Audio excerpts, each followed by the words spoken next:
의 말씀은 요한복음 15장 5절의 말씀입니다. 나는 포도나무요 너희는 가지라. 그가 내 안에 내가 그 안에 거하면 사람이 열매를 많이 맺나니 나를 떠나서는 너희가 아무것도 할 수 없음이라. 아멘. 한 절 더 보도록 하겠습니다. 시편 92편 12절부터 14절입니다. 악보 좀 나눠주세요. 시편 92편 12절로 14절. 의인은 종려나무 같이 번성하며 레바논의 백향목 같이 성장하리로다. 이는 여호와의 집에 심겼으며 우리 하나님의 뜰 안에서 번성하리로다. 그는 늙어도 여전히 결실하며 진액이 풍족하고 빛이 청청하니. 아멘. 있고 좋습니다. 좋은 찬양 함께 또 나눠주셔서 감사하고 하나님 은혜 받은 대로 또 함께 나눠주셔서 감사하고 또 우리 은학이 드럼 진학이 미제 맞아요 진학이 드럼 쳐줘서 고마워요. 사실 앞에 첫 곡만 이렇게 같이 하는 거였는데 끝까지 해주더라고요. 그래서 감사하다. 그래서 감사하다. 나는 못한다고 부끄러워했는데 나는 감사해요. 또 이렇게 조금 칠 줄 알면 이렇게 막 튀어나가잖아요. 근데 튀지도 않고 그냥 얌전하게 기본 박자만 딱 이렇게 해서 아주 그게 오히려 더 잘했어. 아주 더 잘했어요. 네, 아무튼 참 감사합니다. 하나님이 왜 이스라엘을 포도나무라고 하실까? 요한복음 15장에서 나는 포도나무요 너희는 가지라. 물론 예수님 자체가 포도나무라고 말씀하시지만 이스라엘 백성들을 향해서 항상 선지자들의 비유를 보면 항상 포도나무로 비유를 하셨어요. 그렇죠? 그리고서는 항상 포도나무다. 심지어 예수님이 포도나무 줄기면 너희는 가지다 라고 말씀을 하시니 그것 또한 이스라엘 백성들이 바로 포도나무다 라고 말해주는 거잖아요. 시편 80편의 아삽의 시에 보면 80편 8절에 보면 이런 말씀이 있어요. 주께서 한 포도나무를 애굽에서 가져다가 민족들을 쫓아내시고 그것을 심으셨도다 라고 말씀을 했습니다. 이스라엘 백성들을 애굽에서 가져온, 이집트에서 가져온 포도나무다 라고 말해줘요. 그리고는 그것을 하나님이 원하시는 땅, 바로 그 가나안 땅에 그 포도나무를 심었다 라고 말씀을 해줘요. 왜 이 포도나무를 왜 이스라엘 백성들이라고 이야기했는가? 우리 에스겔서의 말씀 볼게요. 에스겔서 15장 2절부터 4절에는 바로 그 이유에 대해서 이야기를 해주고 있습니다. 같이 한번 읽어볼까요? 앞에 말씀이 있습니다. 읽어봅니다. 시작. 인자야, 포도나무가 모든 나무보다 나은 것이 무엇이랴? 숲속의 여러 나무 가운데에 있는 그 포도나무 가지가 나은 것이 무엇이랴? 3절. 그 나무를 가지고 무엇을 제조할 수 있겠느냐? 그것으로 무슨 그릇을 걸 못을 만들 수 있겠느냐? 불에 던질 땔감이 될 뿐이라. 불이 그 두 끝을 사르고 그 가운데도 태웠으면 제조에 무슨 소용이 있겠느냐? 무슨 얘기입니까? 포도나무를 어디다 쓰겠느냐라는 거예요. 포도나무를 뭘 만들겠느냐? 한 번은 TV에서 100년, 120년 된 포도나무를 보여주는 거예요. 그리스의 산토리노 지역에 그곳에 있는 포도 와인 농장을 보여주는데, 그런데 그 절벽 위에, 해안가 그 절벽 위에 100년이 넘은 포도나무가 있다는 거예요. 그래서 기대를 하고 집중을 해서 봤어요. 그 포도나무는 얼마나 울창하고 얼마나 굵을까. 에게 땅에서 요만큼도 안 돼요. 바람이 워낙 거세니까 포도나무가 자라질 못하는 거예요. 굵기 요만큼도 안 되는 것 같아요. 그러면 어떻게 하느냐? 나무를 삥 동그랗게 둘르는 거예요. 땅바닥에서 동그랗게 두르고 그 돌 같은 거 몇 개 고여놓고 땅바닥에 쓸리지 않게끔. 나무가 그러니까 보니까 땅바닥에서 요만큼 정도까지밖에 안 되는 거예요. 계속 가지를 잘라내고 또 그렇게 만든 게 어쨌든 포도를 따는 역사가 100년이 넘은 것뿐인 거예요. 그러니까 나무가 굵어진다거나 그냥 뭐 아름다린 뭐 나무처럼 이렇게 뭐 커다랗거나 그런 게 아닌 거예요. 얇은 나무가 100년 이상을 살면서 계속 포도 열매를 생산을 하고 있었던 거예요. 자, 그러면 우리 생각에 나무가 40년이 되고 50년이 되고 60년이 되고 80년이 되고 100년이 되면 이런 커다란 나무가 돼서 그 나무를 싹 잘라가지고 집을 짓기도 하고 그 다음에 뭔가를 만들 때 쓰잖아요. 그런데 포도나무는 그렇지 못했던 거예요. 그래서 하나님의 성전에는 백향목, 삼나무, 아주 커다란 삼나무 100피트면 어느 정도 되는 거예요? 그냥 피트만 제가 그냥 그래서 계산하기 싫어가지고 아무튼 100피트까지 자라는 게 백향목이라 그래요. 그러면 도대체 그 커다란 높이로 자라는 그 삼나무가 40년, 60년, 80년, 100년이 되면 두께가 커지는 거예요. 그래서 그것으로 그 건축을 할 수 있는 커다란 목재들이 됩니다. 근데 포도나무는 뭐에 쓰겠냐? 그걸 가지고 뭘 만들겠느냐? 2절엔 뭐라 그래요? 그릇을 걸 수 있는 못을 만들 수 있겠느냐? 그릇을 걸 그것조차도 만들지 못한다라는 이야기예요. 게다가 이스라엘은 지금 어떤 모습이냐? 에스겔 선지자가 보니까 불에 탄 거예요. 포도나무가 또 불까지 탔어. 그러니까 더 쓸 데가 없는 거예요. 그러면 어디다가 쓰느냐? 그냥 잘라서 불에 태워버리는 것밖에 더 있겠느냐라고 말해줘요. 그런데 바로 그 포도나무가 바로 이스라엘 백성들의 모습인 거예요. 이스라엘 백성들을 왜 하나님이 애굽 땅에서 이집트 땅에서 가져다가 왜 가나안 땅에 심었느냐? 그 포도나무가 좋아서 아니에요. 그 포도나무가 강해서 아니에요. 그 포도나무가 아주 어떤 뛰어난 종자가 되어서 아니에요. 그 포도나무는 아무 쓸데가 없기 때문에 그래요. 자기의 힘으로는 아무 쓸데없는 거예요. 오직 하나님이 가꾸고 하나님이 열매를 맺게 하고 하나님이 풍성하게 해주셔야 할 때만 그것이 제 가치를 누리는 거예요. 그래서 요한복음 15장 나는 포도나무요 아버지는 농부다. 하나님이 농부고 하나님이 가꾸시고 하나님이 열매를 맺게 하고 하나님이 가지를 쳐주고 하나님이 깨끗하게 하고 하나님이 관리를 하면서 그것이 극상품 아주 좋은 포도의 열매가 맺게 되기 때문이다 라고 말해줬어요.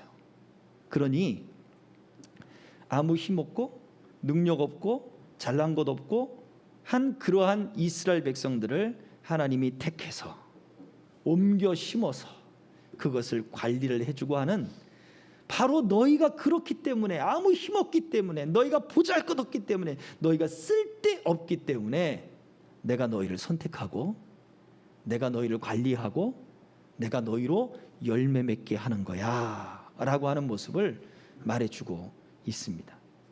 그런데 오늘 두 번째 읽은 시편 92편에 보면 하나님이 옮겨 심으신 나무들이 등장을 해요. 12절 네 고마워요. 의인은 종려나무같이 번성하고 레바논의 백향목같이 성장할 것이다 그랬는데 13절에 보니까 그 이유가 뭐냐? 여호와의 집에 심겼다. 또 그 이유가 뭐냐? 우리 하나님의 뜰 안에서 번성하기 때문이다 라고 말해주고 있어요.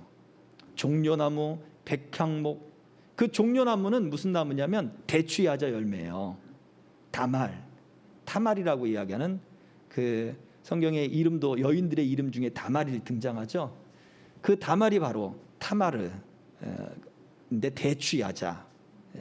그 야자 열매가 굉장히 달고 맛있기 때문에 그것이 굉장히 부요와 그 다음에 하나님이 주신 복의 상징으로 여기고 있어요. 그래서 아주 예쁜 여자들을 이야기할 때 다말 그렇게 이름을 지어주곤 했단 말이죠. 그런데 그 종려나무같이 번성할 것이다. 의인이 왜? 하나님이 옮겨 심었기 때문이네. 이스라엘 백성들이 무슨 나무라고요? 포도나무예요. 보잘것없고 쓸데없고 만들 거 없는 그 나무를 하나님이 어떻게 옮겨 심었더니, 하나님이 관리를 했더니 어떤 나무와 같대요? 종려나무 같이 아주 예쁜 나무가 된다는 거예요. 하나님이 옮겨 심었더니 종려나무 같이 그 무더위에 담을 올려주는 거예요. 그 무더위에 지친 사람들의 그 피로를 확 회복시켜 주는 거예요. 그 열매를 맺는, 그리고 그 열매를 바라보면서 사람들이 저거 언제 먹지? 저거 언제 먹지? 하는 그런 소망을 가지게 만드는 그 나무처럼 하나님이 만드시겠다는 거예요. 어떻게 했을 때? 하나님이 옮겨 심었을 때. 하나님이 옮겨 심었을 때. 백향목도 마찬가지죠. 백향목은 레바논의 백향목을 최고로 쳐줍니다. 레바논을 못 갔어요. 국경이 이제 해가지고 레바논을 못 가봤잖아요. 언제 또 길이 열리면 또 갈 수 있겠지만 맨날 구글 지도만 이렇게 보고 있어요. 너무 먼 거리에서 이렇게 레바논의 백향목을 최고로 쳐주는 거예요. 그 레바논의 백향목이 그래 쭉쭉쭉 뻗어 나가는 거예요. 포도나무 관리 안 해주면 어떻게 된다고요? 땅바닥 기어댕기다가 벌레에 씹어 먹혀요. 그냥 물러져 버리고 그냥 죽어져 버리는 거예요. 근데 그 포도나무를 하나님이 어떻게 옮겨다 심고 관리를 하니까 그 나무가 백향목처럼, 레바논의 백향목처럼 그렇게 잎이 창청하고 푸른 잎이 쫙쫙 돌고 굵기도 두꺼워지고 쫙쫙 뻗어나가면서 사람들이 볼 때 이야 멋있다. 그리고 어떻게 해요? 그 백향목을 사용하는 것처럼 하나님이 사람들에게 귀한 재료로 쓰여지도록 만드시겠다라고 하는 거예요. 근데 이 시편 92편에서는 악인과 이 의인에 대해서 비교를 하고 있어요. 악인은 어떤 모습으로 등장하느냐? 풀처럼 돋아난다 그랬습니다. 풀. 악인은 풀처럼 돋아나요. 봄에 가장 먼저 나타나는 게 뭐예요? 풀. 원하는 것은 안 나타나고 원치 않는 풀들이 그냥 막 자라나는 거예요. 우리 어머니 요즘 풀 뽑으시냐고, 그냥 풀 뽑다가 허리 다치시고 풀 뽑다가 병원에 입원하시고, 풀 가만히 놔두세요. 내가 가서 깎아드릴게요. 깎으면 또 나니까 그냥 뒤집어 엎으시는 거예요. 물론 그것도 운동이 되면 좋은데 그러다 꼭 넘어지시고 엉덩방아 찌시고는 병원에 가시고 입원하시고 막 그러니까, 근데 원치 않는 것들이 막 일어나는 거예요. 악인이 그래요. 하나님이 기뻐하지 않는 사람들, 하나님이 기뻐하지 않는 일들이 왜 세상에 이렇게 많이 일어나느냐? 풀처럼 독하게 일어나는 거예요. 원치 않는 곳에 그냥 막 일어나고 퍼뜨리지 않는 곳에 풀들이 그냥 막 자라거든요. 잔디, 우리가 그 로망이 있잖아요. 저 푸른 초원 위에 그림 같은 집을 짓고, 그러고 난 다음에 꼭 잔디를 깔고 싶어지는 거예요. 공간만 있으면 파릇파릇한 잔디를 깔고 싶은 거예요. 갑자기 그 월문리 잔디밭이 생각이 나네요. 모래 깔던, 그 모래를 깔면 잔디가 살아난대요. 그런데 그 잔디를 깔면 좋을 것 같죠. 근데 어느새 관리를 안 해주면 풀들이 그냥 그 안에서 막 일어나는 거예요. 그러면서 잔디를 죽이고, 풀들이 막 일어나면 뱀들이 찾아오고, 누가 도마뱀을 잘 잡는다고? 그래. 근데 시골에서 마당에 잔디를 심어 놓는데 뱀이 또아리를 틀고 있기도 하고 막 그렇다는 이야기를 들었었습니다. 원치 않는 곳에 일어나는 것이 악인들의 모습이고 그 풀의 씨앗과 같다. 그런데 풀은 어때요? 겨울이 이제 다가오고 계절이 바뀌게 되면 풀은 죽어버리는 거예요. 아주 성가시게 하고 아주 귀찮게 하고, 그리고 아주 쓸데가 없이 막 일어나지만 계절이 지나가면 풀은 죽어버려요. 결과가 대비되죠. 처음에는 그 풀 때문에 어떻게 하면 좋아 하다가도 계절이 지나갈 때 되면 자연스럽게 알아서 죽어요. 그런데 의인은 반대예요. 처음에는 잘 안 나는 것 같아요. 안 자라는 것 같고 안 보이는 것 같고, 바라는 게 왜 안 나타나지? 그것이 왜 안 자라지? 그러는데 또 때가 되면 그 풀들을 이기고 자라나기 시작을 해요. 그러면서 열매를 맺기 시작을 하고, 그런데 종려나무와 백향목처럼 옮겨 심은 그 나무는 심지어 자, 14절을 보여주세요. 늙어도 여전히 결실하며 진액이 풍족하고 빛이 청청하니라고 말해줬어요. 계절이 지나가도 빛이 청청할 것이다. 겨울이 와도 빛이 청청할 것이다. 늙어도 아주 오래된 나무도 진액이 풍족할 것이다. 그 종려나무의 대추야자 열매에 그 달콤한 그 맛이 더 풍성해질 것이다 라고 말씀을 해주고 있는 거예요. 이것이 악인과 의인을 비교한 모습입니다. 오늘날 교회들이 욕을 많이 먹고 있어요. 그리스도인들이 욕을 많이 먹고 있습니다. 교회 안에서도 믿지 않는 그런 사람들과 또 교회 안에서도 그런 하나님의 영광을 가리우는 일들이 실제적으로 일어났기 때문에 참 맞는 말이라서 할 말이 사실은 없어요. 또 게다가 또 우리 목회자들 또 우리 직분자들이 제대로 된 본을 보이지 못한 것이 또한 사실이기 때문에. 그렇지만 하나님은 그 가운데서도 누구를 하나님이 옮겨 심으신 그런 나무들 같은 의인이 있다는 거예요. 악인들은 번성하는 것 같고 어느 곳에서도 잘 자라는 것 같지만 풀처럼 사라질 거예요. 그러나 하나님이 옮겨 심으신 그 사람은 늦게 자라는 것 같고 늦게 성장하는 것 같지만 뿌리 때문에, 의인의 그 뿌리 때문에, 깊이 내리는 뿌리 때문에, 하나님이 관리하시고 하나님이 가꿔주시는 것 때문에, 하나님이 옮겨 심으신 것 때문에 반드시 진액이 풍성한 과즙이 팡팡 터지고 아주 달콤한 그런 과즙이 일어나는 그러한 열매처럼, 그러한 나무의 열매들처럼 반드시 열매 맺게 될 것이다. 겨울이 지나가도 그 잎이 누렇게 바뀌지 않는 잎이 푸른 청청한 나무같이 그렇게 자라게 될 것이다 라고 말씀을 해주고 있는 것입니다. 그러므로 우리는 하나님을 증거하는 증인의 삶을 살아야 돼요. 우리는 풀들이 자라나는 것, 악인들이 풀처럼 막 일어나는 것에 대해 일희일비하지 맙시다.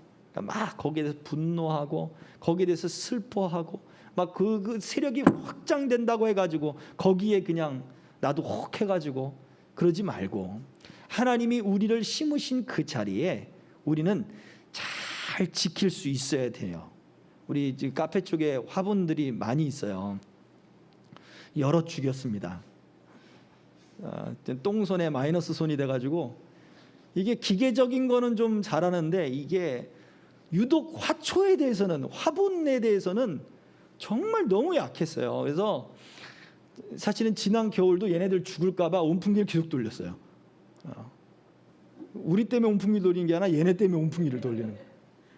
그래서 두 군데 온풍기 돌리고 그냥 막 그러다가 한 군데로 모아놓고 막 그렇게 했는데 결국 그래도 죽었어요. 그건 막 너무 가슴이 아픈 거예요. 너무 속상한 거예요. 조금 살아나는가, 잎이 조금 시들어가는 것 같으면 물이 부족한가 해서 물을 막 줬는데 물을 너무 많이 준 거야. 그게 오히려 물을 좀 갈급하게 주고 바람을 이렇게 통하게 해줘야 된다는 거예요. 근데 조금만 시들어지는 것 같으면 그냥 막 물을 주니까, 당신 물 줬어? 저 사람도, 우리 안 사람도 이야기를 하고, 나도 물 줬나? 물 때문에 그런가? 물을 또 주고, 처음에는 끌어다가 화장실 끌어다가 일주일마다 물을 그냥 듬뿍 주고, 결국은 그래서 죽었어요. 그 나무들이 잎이 이렇게 많으니까 사실은 이게 뭐 원산지가 인도네시아 뭐 그런 동남아 그런 그 나무들인 거예요. 생각을 했죠. 열대 지방에서 온 나무니까 물을 많이 먹겠구나 생각을 했던 거예요. 그래서 열심히 물을 줬죠. 죽었어요.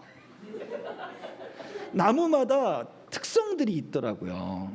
나무마다 특성들이 있어서 물을, 이게 아무리 열대 지방에서 자란 나무라 하더라도 물을 좋아하는 나무가 있고 물을 싫어하는 나무가 있었던 거예요. 열대 지방에 있다고 해서 다 물을 좋아했던 게 아니었던 거예요. 그걸 몰랐죠. 그래가지고 저기 지금 잘라서 이제 막 새싹이 막 나오고 있는 그걸 볼 때마다 어떤 충동을 느껴요? 물을 또 줘줘야 얘네들이 싹이 나려면 힘이 필요한데 물을 줘야 되나? 그 물을 막 주고 싶은 충동이 막 일어나는 거예요. 그래서 사실 물 조금 줬어요. 그런데 또 옆에 이제 이파리가 이렇게 널따란 그 여인초, 극락초라고 부르는 그 화초가 있는데, 아니 걔는 신기하게도 잎이 이렇게 갈라지면서 새 잎이 이렇게 나오는데 벌써 그 잎이 3개나 나온 거예요. 근데 잎이 나올 때마다 다 찢어져. 잎이 이렇게 쭉 올라와 가지고 잎이 촥 하고 펴져야 되는데, 그러면 예쁘게 쫙 펴지는데 쭉 올라오기도 전에 잎이 펴지는 거예요. 그 잎이 찢어져. 이게 도대체 왜 그런가? 3번째 그렇게 되고 난 다음에, 3번째는 그래도 잘 가꿨거든요. 심지를 딱 둘러가지고 테이프 붙여가지고 얘가 자랄 때까지 잎이 펴지지 않도록 많이 애를 썼는데, 마지막 펴질 때 어떤 데는 펴지고 어떤 데는 안 펴지면서 가운데가 쭉 갈라진 거예요. 너무 마음이 상해가지고 나는 똥손인가? 그래서 막 또 검색을 해봤어요. 그랬더니 원인이 뭔 줄 아세요? 물을 너무 줘서. 이게 잎이 쭉 나올 때 물이 없어야 얘가 잎이 쭉 나온다는 거예요. 아니 우리 상식에서는 뭔가 얘가 성장을 하고 발육이 되면서 잎이 쭉 올라오면 물을 더 줘야 더 성장하는 거 아니에요? 습기를 많이 먹으면 잎이 먼저 벌어진대요. 저것도 동남아 건데, 베트남을 가면 저 여인초라고 하는 그 나무가, 우리는 화분에 뭐 요만하게 이렇게 크잖아요. 가로수, 거리의 가로수, 엄청나게 큰 가로수더라고요. 물론 그 지방처럼 자라지는 못할 거예요. 그러나 얘가 물을 먹어야 할 때가 있고 물을 먹지 않아야 될 때가 있는데, 우리는 여전히 그냥 물을 주고 야 잘 자라라 하고 물을 주고 오히려 더 힘들게 했던 거예요. 하나님이 우리를 심으실 때도 마찬가지인 거예요. 선인장은 어디다 심어야 돼요? 물이 없는 곳에 심어야죠. 근데 선인장을 샘이 깊은 물, 그 물가가 좋다 그래서 물가에다 심으면 어떻게 되겠어요? 선인장 열어 죽였습니다.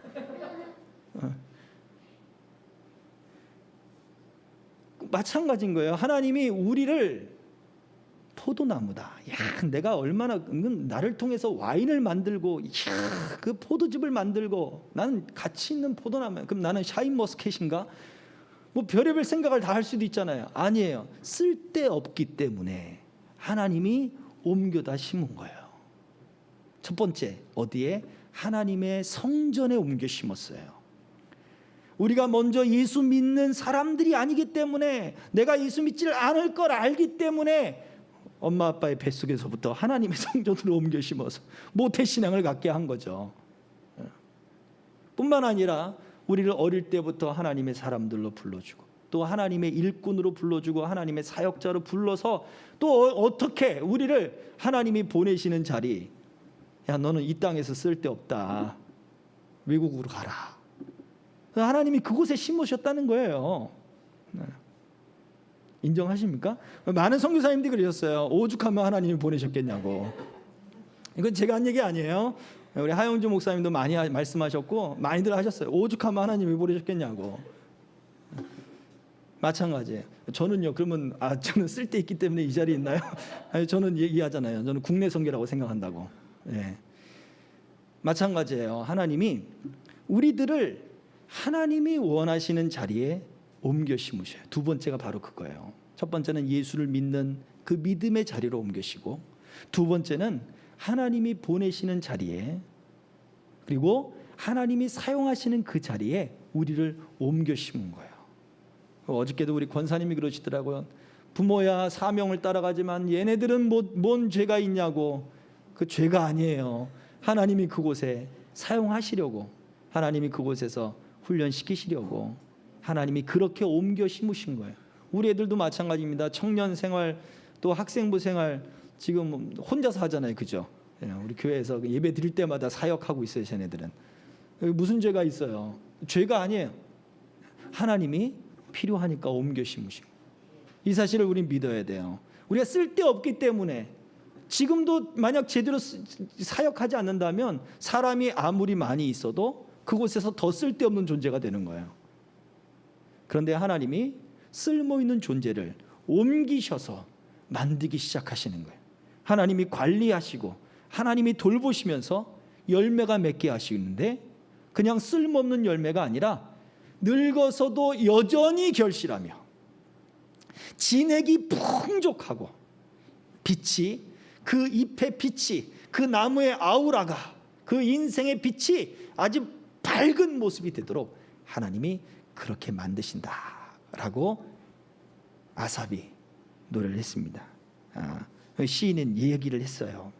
바로 오늘 저와 여러분들도 오늘 이 말씀을 통해서 오늘 우리에게 주시는 하나님의 말씀으로 받고, 하나님이 나를 그렇게 옮기셨고 나를 하나님의 사람으로, 그리고 하나님의 땅에서 하나님의 일들로 우리를 사용하기 원하신다면, 주님 나를 더 만들어 주옵소서, 나를 더 가꾸어 주시옵소서, 나를 더 훈련시켜 주시고 나로 하나님의 그 진액들, 하나님의 은혜들을 내가 하나님이 원하시는 자리에 서서 더 깊이 받을 수 있도록 하나님 은총을 베풀어 주옵소서 하는 그런 고백이 있기를 주의 이름으로 축복합니다. 예, 우리 생명길 교회도 마찬가지예요. 지금 우리 코로나 시기에 넓죠. 제가 생각해도 넓습니다. 예. 처음에 얻으려고 했던 데는 여기 목양실만한 데인 거예요. 여기 목양실보다도 좀 더 작을 수도 있어요. 딱이죠. 코로나 시대에 저곳에서 예배, 우리 있는 공간 딱 모여서 예배하고, 그다음에 거기서 뭐 방송 녹화하고 뭐 그런 건 딱이잖아요. 근데 앞에 또 통유리니까 얼마나 전망도 좋고 그렇습니까? 그런데 하나님이 이런 장소를, 여기를 허락하셨어요. 거기가 아니라 여기를 허락하셨어요. 그리고 장소가 넓으니까 우리 뭐 지금 좌석의 20% 이렇게 앉는 것도 전혀 구애받지 않고, 예, 종교인이 다 모여서 우리가 통성 기도를 해도 전혀 문제가 되지도 않고 얼마나 감사한지 몰라요. 마음껏 예배할 수 있었고 마음껏 통성 기도할 수 있었고. 그런데 그 모든 것을 다 떠나서 어떤 장소나 인테리어나 저희는 그런 게 중요한 게 아닌 거예요. 하나님이 이곳에서 하나님이 보내셨으면, 그러면 하나님이 어떻게 일하시는지를 우리가 보고 싶습니다. 그리고 하나님이 우리를 가꾸어 나가고 다스려 가시는 것을 제가 보고 싶습니다 라고 그렇게 기도했고, 하나님이 그렇게 지금 인도해 가고 계신 것을 삶 속에서 느끼고 있어요. 그리고 그걸 누리고 있어요. 그러니 목사가 돼서도 하나님의 이러한 하나님의 인도하심을 날마다 발견하고 새롭게 발견하는데, 그렇죠? 우리가 앞으로 남아있는 인생도 마찬가지예요. 과거에도 함께 하신 하나님이라면 앞으로도 함께 하실 거잖아요. 믿음이라고 하는 것은 할 수 있는 것까지가 믿음이 아니라 그 할 수 있는 것을 넘어서는 것을 끄집어 내려와서 과거에도 함께 하신 하나님이 그것마저도 함께 하실 것이다 라고 그것을 사용하는 것이 바로 믿음이죠. 다윗이 그랬어요. 내가 양을 칠 때 사자나 곰이 와서 내 양을 물어가면 내가 그것들을 쳐서 양들을 건져냈는데 저 골리앗 저것쯤이야. 하나님이 똑같이 그때처럼 사자와 곰을 칠 때처럼 저 골리앗도 하나님이 치게 하실 줄 난 믿습니다. 바로 그게 우리가 가지고 있는 믿음이어야 되는 거예요. 우리의 삶은 그래서 하나님이 심으신 그곳이 어떤 곳이든 간에 그 삶을 살아내는 것, 믿음을 가지고 살아내는 것, 그것이 하나님을 증거하는 바로 우리들의 모습이어야 될 것입니다. 두 번째는 그것이 바로 하나님 앞에 우리의 정직함이 되는 거예요. 예, 늙어서도 여전히 결실한다. 오늘 우리 이동환 선교사님이 말씀하셨던 그 갈렙의 성실함, 그 말씀도 마찬가지죠. 40년 동안 여전히 그렇게 하나님의 그 믿음 안에서 자기의 그 성실함을 지켰던 것처럼 바로 우리도 하나님이 심으신 그 자리에 살아가면서 여전히 내가 하나님의 그 은혜 속에 있게 하옵소서라고 하는 그러한 고백이 우리의 믿음의 정직함이 될 것입니다. 우리 모두가 이러한 믿음의 모습들, 믿음의 삶의 열매들을 더 우리 기쁜 마음으로, 감사한 마음으로, 믿음으로, 정직함으로 살아갈 수 있기를 주의 이름으로 축복합니다. 아멘. 우리 기도하겠습니다. 이 시간에 우리 말씀을 생각하면서 붙드는 이에게 반드시 우리 하나님이 관리하셔서 열매를 맺게 하신 것처럼 주님을 꼭 붙들을 때에 우리를 통하여 하나님의 나라의 열매 맺게 하여 주옵소서. 그냥 열매 맺는 것이 아니라 늙어도 진액이 풍성하고, 늙어도 하나님 아버지 그 빛이 청청한 열매, 늙어도 풍성한 결실을 맺는 열매, 세상의 이치와는 맞지 않는, 세상의 논리와는 맞지 않는 그러한 기적의 놀라운 삶들이 사랑하는 우리 선교사님들과 또 하나님 그 사역지 그리고 우리의 삶 속에 나타나게 하옵소서. 하나님 앞에 정직한 믿음을 갖게 하시고, 하나님 앞에 성실한 믿음을 갖게 하시고, 우리 주님을 증거하는 삶이 하나님이 세우신 그 자리에서 날마다 더욱더 강하게 영향력 있게 펼쳐나가게 하여 주시옵소서. 예수 그리스도의 이름 받들어 기도하옵나이다. 아멘. 지금은